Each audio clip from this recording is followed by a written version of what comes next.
தேவனே இன்று என்னை உருமாற்றும். நவம்பர் மாதம் 4ஆம் தேதி. எலியாவின் தேவன். 1 ராஜாக்கள் 17:4. அந்த ஆற்றின் தண்ணீரை குடிப்பாய், அங்கே உன்னை போஷிக்க காகங்களுக்கு கட்டளையிடுவேன் என்றார்.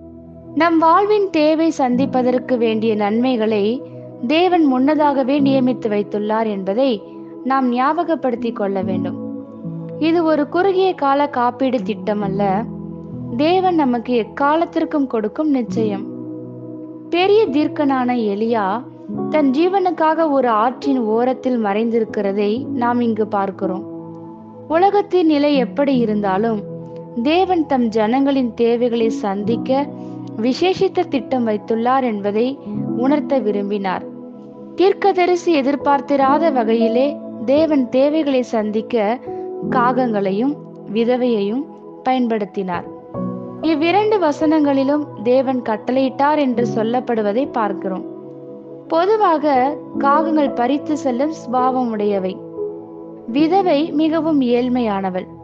ஆனால் தேவன் எலியாவின் தேவைகளை சந்திக்க இவர்களையும் கூட நேர்த்தியாக பயன்படுத்தினார்.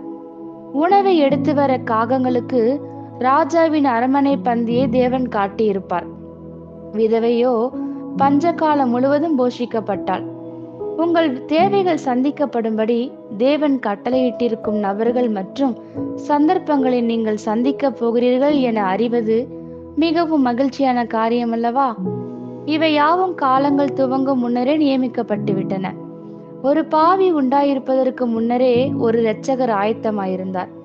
இரட்சிப்பு, தெய்வீக சுகம், பொருளாதார ஆசீர்வாதம் ஆகியவை நமக்கு தேவைப்படும் முன்னரே தேவன் தம் ஞானத்தினால் அவைகளை ஏற்படுத்தி விட்டார். இன்றைய தினத்திற்காக கர்த்தர் நமக்கு வைத்திருக்கிற எல்லாவற்றையும் நன்றி சொல்லி பெற்றுக்கொள்ள இதுவே நேரம். ஆமேன். இந்த வார்த்தைகளினால் நீங்கள் ஆசீர்வதிக்கப்பட்டீர்கள் என்று நாங்கள் நம்புகிறோம்.